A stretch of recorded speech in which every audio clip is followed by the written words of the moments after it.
Oi pessoal, bem-vindo a mais um Reflexões, e dessa vez a gente vai fazer a nossa primeira análise de um filme. E o filme escolhido é Blade Runner 2049.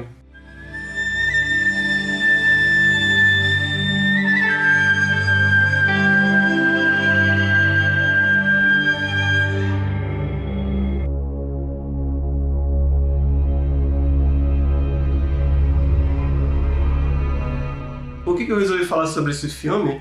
É basicamente porque eu queria fazer uma análise do gnosticismo presente no filme, e eu fiquei esperando alguém falar sobre isso no YouTube, e eu acho que ninguém falou ainda sobre isso, apesar desse filme já ter saído há um bom tempo, né? Então eu resolvi falar sobre isso. Para quem não sabe o que é gnosticismo, não se preocupa que vai acabar entendendo, pelo menos em parte, ou pelo menos o que tem a ver com o que está aqui no filme, ao longo da minha descrição.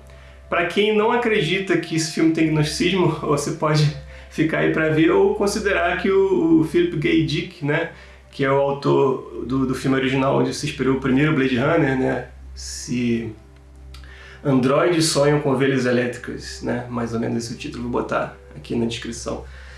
E, bom, ele é um cara muito gnóstico, ele já falou muito de gnosticismo e todas as ficções científicas dele tocam nesse tema, tá? E finalmente vai ter spoilers, né, obviamente, sobre o filme, então se você ainda não viu o filme, eu acho melhor você ver antes de continuar.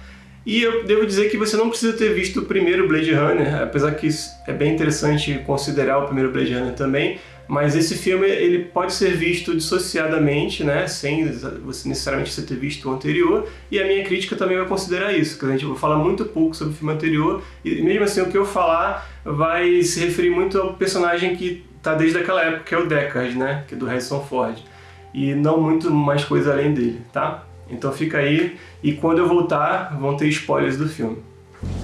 O Herói e o Milagre. Bem, a primeira cena do filme já é um olho imenso se abrindo.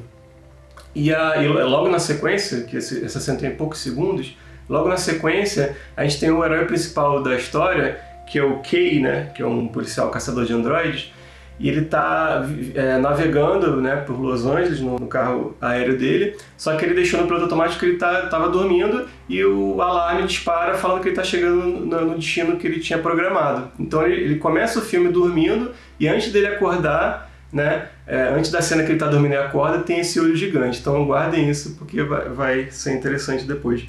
E o que ele faz quando ele chega nesse local? Ele está na periferia de Los Angeles e, ao contrário do primeiro filme, a gente chegou num ponto em que quase não existe mais vegetação no planeta, ou pelo menos lá nos Estados Unidos do filme, né? Não tem mais quase vegetação. Então, o fato dele ver uma árvore morta, né? É um tronco de uma árvore morta, mas pra gente que está acostumado a ver árvores todo dia, isso não tem muito significado. Mas no contexto do filme, aquilo é quase uma mensagem mística, né? Porque ele vê uma coisa que já existiu muito no planeta, mas que não existe mais, então já tem essa mensagem. E depois ele vai atrás de um androide, um replicante, e a função dele, no caso, é caçar esses replicantes fugitivos, né, que estão escondidos, e eliminá-los, né? E é o que acaba acontecendo. Só que antes dele entrar em combate corporal com o sujeito que ele acaba eliminando, o sujeito fala uma coisa para ele que deixa ele meio encucado ao longo do resto do início do filme, pelo menos, né? Até ele descobrir o que ele queria dizer com aquilo. Ele fala assim, mais ou menos isso, tá? Talvez não seja exatamente a fala do filme, mas é muito próximo. O cara fala assim para ele, você só faz o que lhe mandam fazer, mas é assim porque você ainda não viu um milagre. Então ele fica com aquilo na cabeça, mas por que um androide, um replicante ia falar de milagre, né? Não faz muito sentido para ele. Só que ao longo da história, cada vez mais essa mensagem vai fazendo um sentido maior. O milagre muda tudo. Bem, aí depois de executar o replicante, antes dele sair do local, né, uma espécie de fazenda de alimentos que ele estava, né, tudo sintético, mas era tipo uma fazenda de alimentos, ele acaba encontrando uma caixa enterrada logo abaixo daquele tronco de árvore morta. Ele leva essa caixa para o departamento de polícia, junto com a chefa dele, né, lá no departamento de polícia. Eles vão analisar o que tem lá dentro, é uma ossada, e aí o legista descobre que é uma ossada de uma mulher grávida que morreu no parto. Então ele fala isso, isso aqui é uma ossada de uma mulher grávida que morreu no parto, né? Pressupõe-se, obviamente, que é um ser humano porque teve um parto, né? Então eles deixam para lá. Só que o próprio Kay, ele continua investigando com um aparelho com zoom, enquanto a chefa está na sala, só ele e a chefa, ele acaba descobrindo um código de série nos ossos. Ou seja, era uma replicante, né? Era uma androide replicante. Isso significa o quê? Que ela conseguiu engravidar. E eu vou explicar melhor depois ao longo dessa descrição aqui do filme, mas é bom vocês entenderem que o androide não é totalmente robótico no caso do Blade Runner. Ele, na verdade, é uma engenharia genética. Então eles trabalham em cima, né, de engenharia genética, em cima de um código que já existia antes, tá? Só para deixar claro. Só que isso muda tudo, né? Porque até então nunca tinha ouvido falar de uma replicante que conseguiu ter um filho, conseguiu ter uma gravidez. E aí vira uma prioridade máxima, né, essa investigação. A chefa do Kay manda ele investigar isso com sigilo absoluto, porque é uma novidade e tal, isso não pode ser espalhado por aí. Só que antes dele sair da sala, ele tá um pouco estranho, ela pergunta o que tá se passando na cabeça dele, por que ele tá assim meio esquisito. Ele fala assim, é que eu nunca matei alguém nascido, suponho que os nascidos tenham alma. E ela responde para ele, não se preocupe, você tem se saído muito bem sem uma alma. Ou seja, a ideia dele é que como era uma engenharia genética, eles são criados, mesmo sendo engenharia genética, eles não conseguem engravidar e ter filhos, né? A ideia do que se passava para os replicantes é que eles não tinham alma porque eles eram seres totalmente robóticos, assim, nesse sentido, apesar de ser uma engenharia genética. E aí ele segue também as ordens da chefa dele, como se ele não tivesse alma, porque ele vai lá e vai matando os caras como se eles fossem coisas. E aqui ele começa a se questionar que talvez eles também tenham alma, e talvez ele mesmo também tenha uma alma, tá? Então daqui a gente vai continuando com a nossa história. O Demiurgo. Bem, aí na sequência do filme, a gente finalmente é apresentado ao Neander Wallace, que é o mega empresário responsável pela fabricação tanto dos alimentos sintéticos quanto da nova linhagem de replicantes mais avançados. E aí aqui que a gente tem a primeira ideia claramente gnóstica apresentada ao céu aberto aqui no filme. Porque esse sujeito ele tem tudo a ver com o que seria o demiurgo maléfico, né? O demiurgo que criou o mundo material para que a gente fosse seduzido e ancorado por ele e ficasse preso nele, né? Essa é uma das ideias do gnosticismo, né? Não é todo gnosticismo que pensa assim, fica bem claro. Por exemplo, eu sou mais partidário do gnosticismo que está presente muito no Evangelho de Tomé, por exemplo, que fala assim, que o reino de Deus está espalhado sobre todas as coisas, mas os homens não o veem. Ou seja, esse tipo de gnosticismo considera que tudo é sagrado. Mas o gnosticismo presente aqui no Blade Runner, e o que o Philip K. Dick também se interessou por pesquisar e vivenciar, é o que fala que tem o demiurgo do mal, né? Que criou esse mundo material que a gente tem que se libertar dele.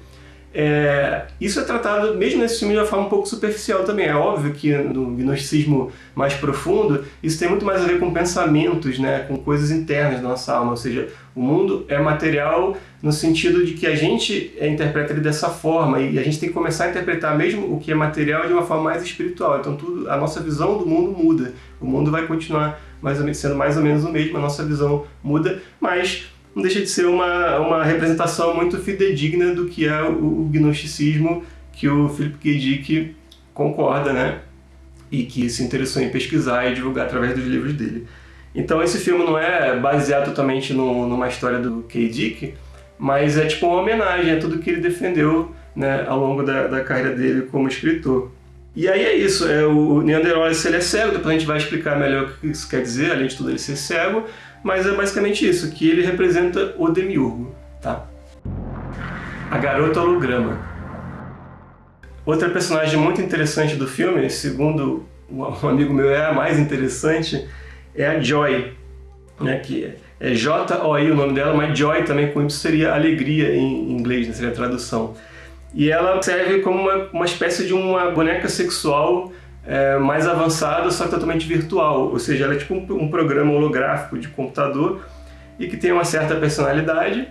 mas ela está sempre seguindo o que o Kay dita ela para fazer, ela está sempre atuando como se fosse uma amante dele, e ela fica, obviamente, presa ao aparelhinho dele, ou presa na casa dele, e ele, quando ele tem que relaxar e tal, ele fica lá na casa dele, meio que um cubículo, né? E tem essa Joy, e a gente fica sempre na dúvida se essa relação dele com a Joy é realmente verdadeira. Assim, fica mais claro que da parte dele é verdadeira, mas a gente fica na dúvida, será que ela é só um programa, ou será que ela também tem uma certa humanidade, será que ela teria alma também ou não, né? E além disso, tem uma cena que eu achei antológica no filme, é que, assim, como a Joy é um holograma, é como se ela fosse um fantasma, ela não tem presença física, né? Então, ela mesma contrata uma prostituta, né, para vir na casa do Kay, para eles poderem ter uma relação através dela, ou seja, ela sincroniza com a prostituta no sentido de que ela sincroniza a aparência dela holográfica para casar perfeitamente com o corpo da prostituta, e aí eles começam a ter uma relação, não tem sexo explícito nem nada, mas é uma relação, e na verdade eles estão meio que dançando, rodando e se beijando, e é muito bonita essa cena porque, assim, tanto o Kay quanto a Joy, eles estão se beijando de olho fechado, mas ao mesmo tempo na cena, como é translúcida a imagem, a gente vê que a prostituta está beijando ele de olho aberto. Ou seja, ali tem uma representação dos dois tipos de amor, né? O amor mais pornográfico, mais assim, erótico no mau sentido, e o amor mais erótico no sentido mais elevado, o amor realmente com sentimento, né? Que aí as pessoas com sentimento geralmente não conseguem beijar de olhos abertos, porque elas estão ali tendo uma experiência que talvez seja muito mais mística do que física, né? Quando o amor é verdadeiro, pelo menos. Então essa foi uma cena também que eu achei uma das cenas mais belas do filme. Somos todos replicantes?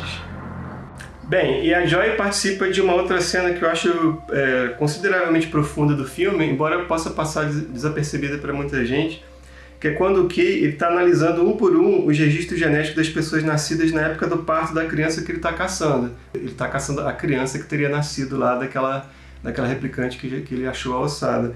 E ela faz um questionamento para ele, né?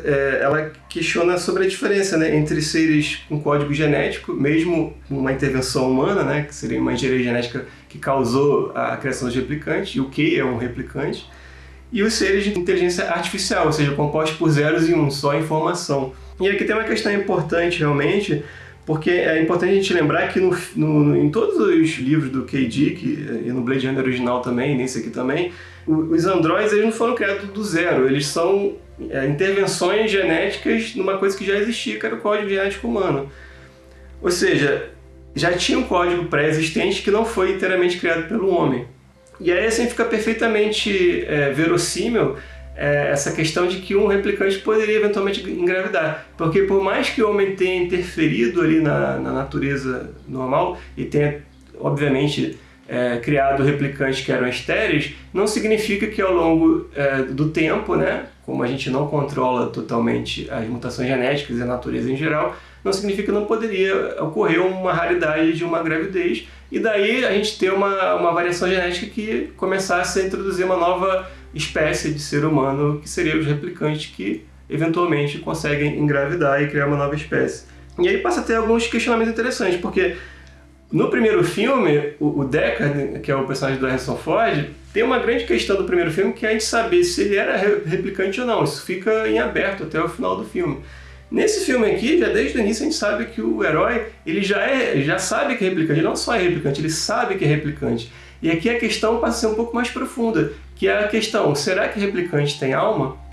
Né? E a gente pensando assim, pelo próprio termo replicante, a gente volta ao que provavelmente o Philip K. Dick sempre quis dizer com essa história, que é assim, será que a gente mesmo não é replicante? Ou seja, no sentido de que a gente fica só replicando, né, a rotina diária e tal, e a gente fica aqui afastado da nossa própria alma, ou seja, sonolento, né, no mundo do demiurgo, e sem essa noção de que a gente tem que se libertar, né, dessa interpretação do mundo, se libertar internamente, se autoconhecer para poder alcançar um mundo espiritual que também está dentro da gente mesmo. Então, o que o KD queria dizer é que a gente tem que deixar de ser replicante e ser o indivíduo dono da própria história, né? Ser o herói da própria jornada. Então, acho que é bem interessante esse tipo de reflexão. Piscis Sophia. Bem, agora chegou a hora de falar finalmente da Piscis Sophia, né? Que é a divina sabedoria, e que é a primeira cena do filme, que é aquele olho grandão que se abre, na verdade é o olho de Piscis Sophia, e é o olho da própria personagem que representa ela aqui no filme. Primeiro falar um pouquinho de Piscis Sophia, vou ler aqui do meu artigo para não me perder. Num dos evangelhos considerados apócrifos, há uma referência a Piscis Sophia como a toda progenitora, ou seja, a criadora de todas as coisas da alma, o que envolvem a alma humana. Sofia quer dizer sabedoria. É também muitas vezes vista como um aspecto feminino de Deus, ou a alma ela mesma, isto é, a alma do mundo. Segundo algumas vertentes gnósticas, é de Sofia que vieram todas as almas, mas infelizmente acabaram aprisionadas no mundo do demiurgo, o mundo material. E o equivalente à jornada do herói de cada alma individual seria justamente, através da gnose espiritual, do autoconhecimento, conseguir retornar para sua casa a grande alma, que é a casa de Piscis Sophia. Então, nesse tipo de gnosticismo, pelo menos, a gente tem que se libertar do mundo do demiurgo e alcançar Piscis Sophia. Mas lembrando que isso não necessariamente precisa ser entendido de forma literal, apesar de muitas vezes as pessoas entendem assim por não conhecer muito, mas tem muito mais a ver com uma alquimia interna aqui, da gente parar de dar valor às coisas materiais e transformar até o que é material em espiritual, no sentido que você começa a jogar uma luz espiritual sobre as coisas. Então você começa a ver o reino de Deus espalhado sobre tudo. Aí você alcança um outro tipo de concepção gnóstica que é a que eu tento concordar mais, mas não deixa de ser uma mensagem bonita aqui do filme. Então, e no filme, como é que a gente acha esse personagem? Acontece o seguinte, quando o Kay vai investigar o orfanato onde teria nascido a criança que ele procura, ele acaba por se lembrar de uma coisa que ele mesmo teria vivido quando criança. Só que ele acaba achando, ou seja, ele tem uma memória de quando criança que ele teria vivido naquele mesmo orfanato.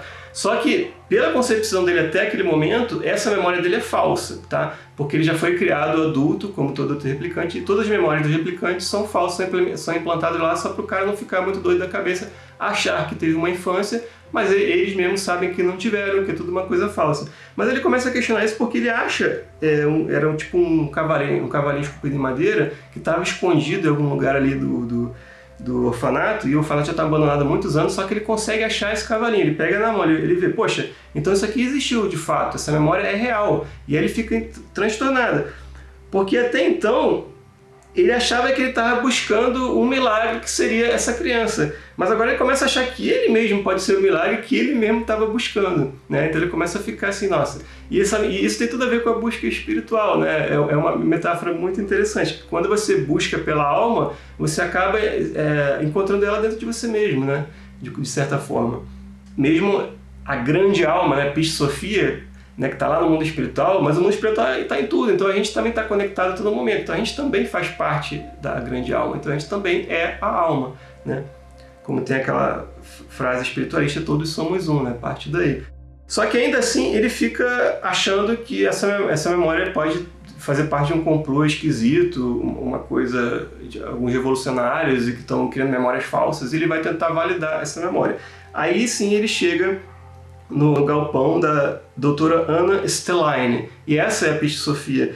E por que ela fica num galpão hermeticamente vedado? É um galpão totalmente vedado, ninguém pode entrar, isso é porque ela teria nascido com uma doença grave, e que ela nasceu com baixa imunidade, então ela teve que passar a vida inteira confinada naquele galpão. Isso tem tudo a ver com a concepção de Piscis Sophia como uma coisa pura, puríssima, que está num local isolado do mundo, E quando ela aparece, ela está imaginando coisas, porque ela é uma designer de memórias, então, e ela ela cria as memórias compondo elas em 3 dimensões, então ela é como se fosse vários hologramas, ela está trabalhando neles, então você começa a ver florestas, você começa a ver cenas de festa de aniversário infantis, isso tudo ela está fazendo design de uma época que já passou, mas está tudo na cabeça dela, ou seja, ela que é responsável pelas memórias e ela que é a fonte de tudo, porque ela é a alma, ela é a grande alma, ela é a Piscis Sophia.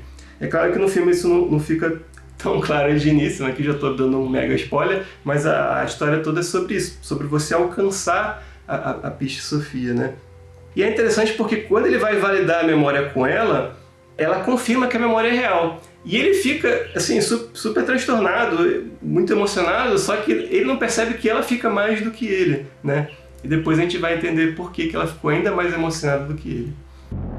A terrível perfeição. Bem, voltando, a gente vai falar agora de uma outra personagem no filme, que é a capanga do Neander Wallace, a Luv, né? E aí vou ler mais um pouquinho do meu artigo para não me perder. Ainda segundo as antigas fontes gnósticas, uma das interpretações associa o Demiurgo a Samael, o anjo da morte, o anjo caído, o deus cego. Ou seja, era um anjo que além de tudo é cego, e o Neander Wallace, a gente vê no filme que ele é cego, ele tem uns robozinhos lá que enxergam por ele, mas ele mesmo já está cego. Ora, Samael, tendo sido expulso do céu, leva consigo a sua rocha de anjos perfeitos, que assim atua em seu nome. Obviamente que tais anjos são terríveis em sua perfeição, pois seguem as ordens do Demiurgo sem pestanejar, como seres sem alma, sem empatia, ou seja, como psicopatas, né? Seguem as ordens como se o que eles vão fazer não levam a alma em conta, não levam o plano espiritual em conta, os sentimentos espirituais em conta, eles só executam as ordens. E no filme a personagem Luv é justamente um desses anjos, né? Um anjo replicante que segue o Deus cego de forma dogmática. E é interessante porque ela é uma capanga que quando ela mata as pessoas, né? Sejam replicantes ou sejam seres humanos também, ela sempre derrama uma lágrima, né? Ou seja, você vê que ela está muito emocionada, mas ela não demonstra, ela fica fria e impávida ali, né? Ela age como uma psicopata. A gente vê que está surgindo, tentando surgir ali uma emoção, mas ela não consegue vencer a própria programação dela de seguir o Demiurgo, ou seja, ela está muito presa no material, então ela não consegue ainda vencer, né? Tem uns questionamentos que já fizeram se ela só chora quando ela mata replicantes, né? Porque ela é obrigada a matar a gente da espécie dela, mas ela também derrama uma lágrima quando mata a chefa de polícia do Kay, e ela, como a gente sabe, é humana, então ela realmente chora tanto quando mata seres humanos quanto mata replicantes da espécie dela. E aí aqui tem a reflexão do Joseph Campbell, mais uma vez para variar, né, que eu sempre trago ele nos meus vídeos, é que todos os mitos dizem respeito a nós mesmos. Então, de certa forma, o Kay e a Luv são a mesma pessoa, e essa pessoa é a gente mesmo, que é o herói da história. Ou seja, é um embate entre a alma que está se libertando da matéria do Demiurgo, que é o Kay que está se aproximando de Pete e Sofia, e a Luv, né, que são os pensamentos materialistas, né, mais violentos, que ainda estão presos ao Demiurgo.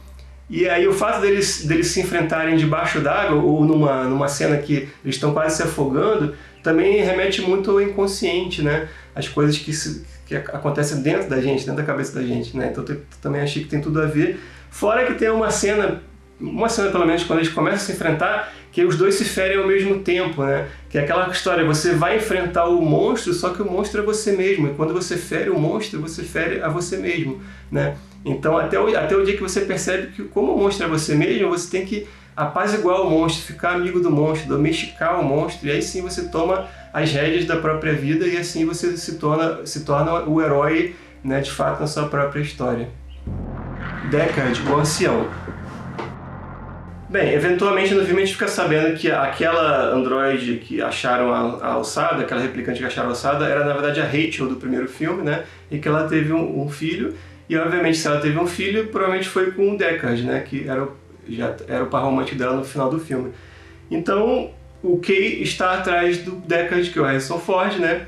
E o Harrison Ford ele representa já o ancião no final da jornada, enquanto o Kay é aquele herói que está no início da sua jornada, ou percorrendo a sua jornada, o Deckard é aquele herói que já percorreu a jornada e já está meio que aposentado, então ele já passou pelo período de aquisição de sabedoria, então ele já é aquele sábio que vive isolado, aposentado, e ele de fato está isolado, escondido em Las Vegas, só que uma Las Vegas totalmente destruída e cheia de radiação, e ele consegue sobreviver lá. E é uma das indicações que diz que ele provavelmente também era replicante, já que ele consegue viver ali sob radiação, né? Embora isso tenha deixado de ser uma questão no filme, né? Porque agora a questão é se o replicante tem alma ou não. Tem outra cena muito interessante, que o Deckard ele é aprisionado e ele vai ser questionado pelo Wallace, o Demiurgo, né? O Neander Wallace. O Wallace tenta seduzir ele, porque o que o Wallace está interessado é em conseguir reproduzir, né, os seus replicantes, porque ele não conseguiu ainda, ele tenta, não consegue chegar nessa engenharia genética para poder reproduzir os replicantes, que para ele seria muito mais barato do que construir todos eles com a engenharia genética ou através de células embrionárias, uma coisa assim, que era uma coisa mais cara. Seria economicamente mais interessante para ele conseguir fazer eles se replicarem, eles engravidarem. E por que ele não consegue? Ele não consegue porque ele não consegue dar a alma, conferir a alma. Quem consegue dar a alma é a Peste Sofia, né? E não o Demiurgo. E aí ele apresenta para ele, tentando seduzir o Deckard para ele contar onde estaria essa criança, na verdade o filho dele ou a filha dele, né, que agora já estaria adulto, né? E ele tenta fazer com que ele conte. Até esse momento do filme ainda tem uma questão que talvez o Kay fosse essa criança, né? O Kay ainda acredita que seria o filho do Deckard, né? Tá meio aberto, depois a gente sabe que não é bem assim. Mas o Wallace tenta seduzir o Deckard para ele contar. E ele traz uma Rachel igualzinha a Rachel do primeiro filme, ou seja, ele reconstruiu e tal. E aí ele olha bem nos olhos dela assim e fala para ele: não é ela. Eu sei o que é real. E o que acontece? Não adianta você replicar um corpo se ele não tem aquele sentimento de amor, né? Que é a realidade. A essência da realidade é o amor, é o sentimento que a gente tem pelas pessoas. Então você pode replicar um corpo perfeitamente igual como ele era até anos atrás, ou como ele estaria hoje. Não importa, ele olha nos olhos dela, que é a janela da alma, né? E ele vê que não é a Rachel, né? Então ele não é seduzido. E aí fica muito claro que o Demiurgo não entende nada de realidade, ou seja, realidade espiritual, de amor, de dar a vida, né? Isso ele não entende, ele entende de matéria, né?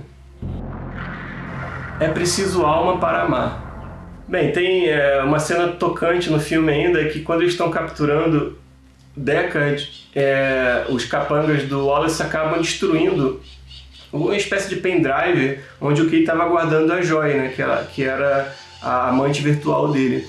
No momento que eles pisam em cima do pendrive, ele perde todo o backup que ele tinha dela. Então ela realmente morre nesse sentido, porque ele não tem uma cópia, né? E tudo aquilo que eles tinham construído juntos, que estava adicionando na memória dela, né? Ela tinha cada vez mais intimidade com ele nesse sentido, porque ela foi programada para ter intimidade. Então ela cada vez vai descobrindo mais coisas da pessoa, mais ou menos quando você está no Facebook, você vai dizendo o que você gosta, e os anúncios vão sendo cada vez mais específicos para você, porque assim, a máquina está te conhecendo melhor, mas é você que está dando informação para ela, não significa que a máquina seja uma pessoa real, né?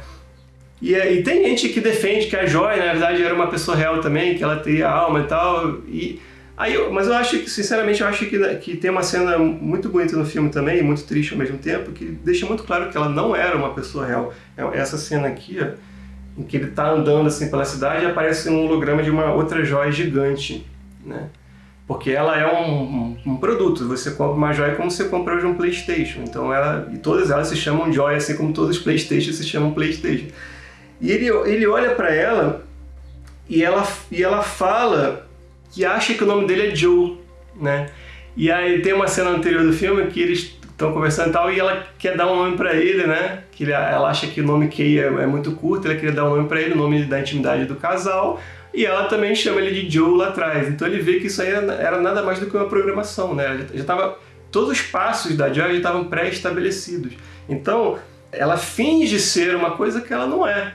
Porque quando você tem todos os seus passos pré-estabelecidos, quando não existe nenhuma dúvida do que vai acontecer, significa que você está num passo a passo de um algoritmo computacional. Você não está no passo a passo de um ser que interpreta o mundo e tira suas próprias conclusões dele, né? Então a gente não é um computador que computa informações e tem algoritmos de passo a passo de como lidar com o mundo. Quando a gente age assim, a gente está agindo como um replicante, não como um ser humano. E olha que tem muita gente aí que está vivendo a vida como replicante. Mas quando a gente começa a interpretar o mundo, quando a gente começa a olhar para dentro, a gente vê que a gente é muito além de um replicante, a gente é muito além de um cérebro que só computa informações. A gente também consegue interpretar, a gente consegue ter sentimentos, a gente consegue descobrir coisas até então totalmente desconhecidas que só existem mesmo na alma humana e só o caminho místico, né, o caminho espiritual é capaz de nos revelar, né? Então eu acho que a Joy não era um ser humano, infelizmente. O fim de uma jornada é o início de outra. Bem, finalmente chegando para o final do filme, o Kay acaba descobrindo que ele não era o filho do Deckard, né? Ele não era aquela criança milagre que teria nascido, só que eles acabam descobrindo quem era.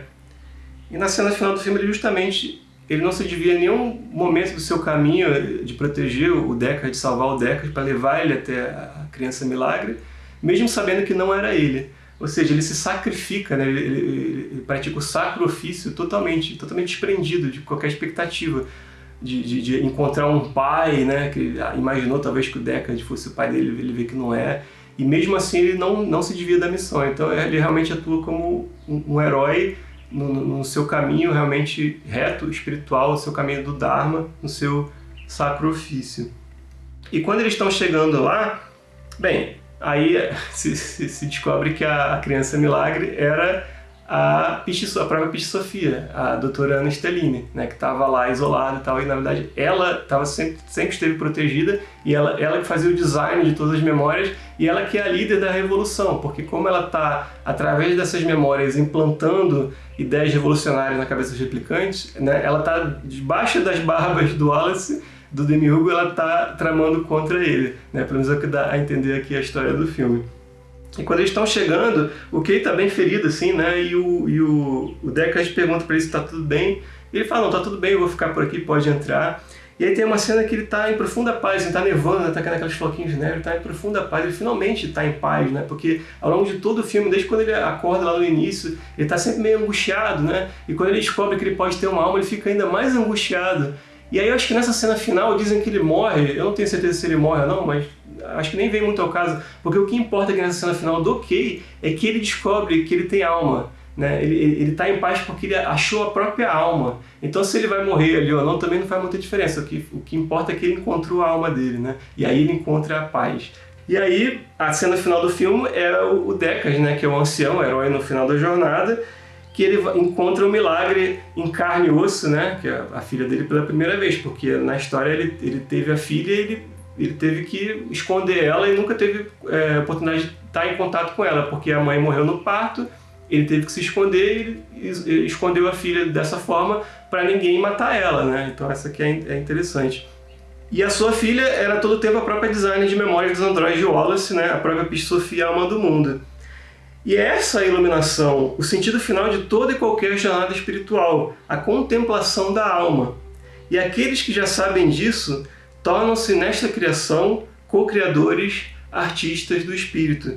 Esse filme é só mais um exemplo disso, e a cena final é justamente, né, o Deckard, o Harrison Ford, tocando a mão no vidro, né, e contemplando a alma. Ele também encontrou a alma no final da jornada. Então a gente tem o herói no início da jornada e no final da jornada, encontrando a alma meio que simultaneamente, também daria para se interpretar dessa forma.